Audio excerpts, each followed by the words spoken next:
லங்காவில் சுற்றுலா மேற்கொண்டிருந்த ரஷ்ய தம்பதியரின் உல்லாச பயணம் சோகத்தில் முடிந்தது. கடந்த சனிக்கிழமை ஜெல்லி மீன் கடித்து தீவிர சிகிச்சை பெற்று வந்த அந்த தம்பதியரின் 2 வயது ஆண் குழந்தை சிகிச்சை பலனின்றி உயிர் இழந்தது. விளாடிமிர் லாகுபனெட்ஸ் என்ற அந்த ஆண் குழந்தை இன்று காலை 9:46 மணிக்கு அலுஸ்டா சுல்தானா பஹியா மருத்துவமனையில் உயிர் இழந்ததாக தெரிவிக்கப்பட்டது. ரஷ்யா கபராவ்ஸ்க் நகரை சேர்ந்த குழந்தையின் தந்தை நிகிதா லக்குபனெட்ஸ் கூறுகையில், தானும் தனது மனைவியும் தங்கள் மகனை லங்காவி சின்னாங் சதுக்கத்திற்கு அருகிலுள்ள கடற்கரையில் காலை 7:30 மணியளவில் நடைப்பயணத்திற்கு அழைத்துச் சென்றபோது இந்த சம்பவம் நடந்ததாக கூறினார். கடற்கரையில் குழந்தைக்கு விளையாட்டு காட்டிக் கொண்டிருந்த போது திடீர் என்று அலறி அழுதது. தனது மனைவி குழந்தையை சோதனை செய்தபோது குழந்தையின் கால்களில் ஜெல்லி மீன் கடித்திருப்பது தெரியவந்தது.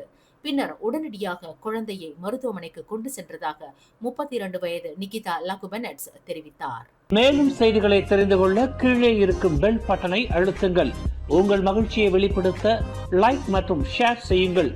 தொடர்ந்து திசைகளோடு இணைந்திருக்க சப்ஸ்கிரைப் செய்யுங்கள்.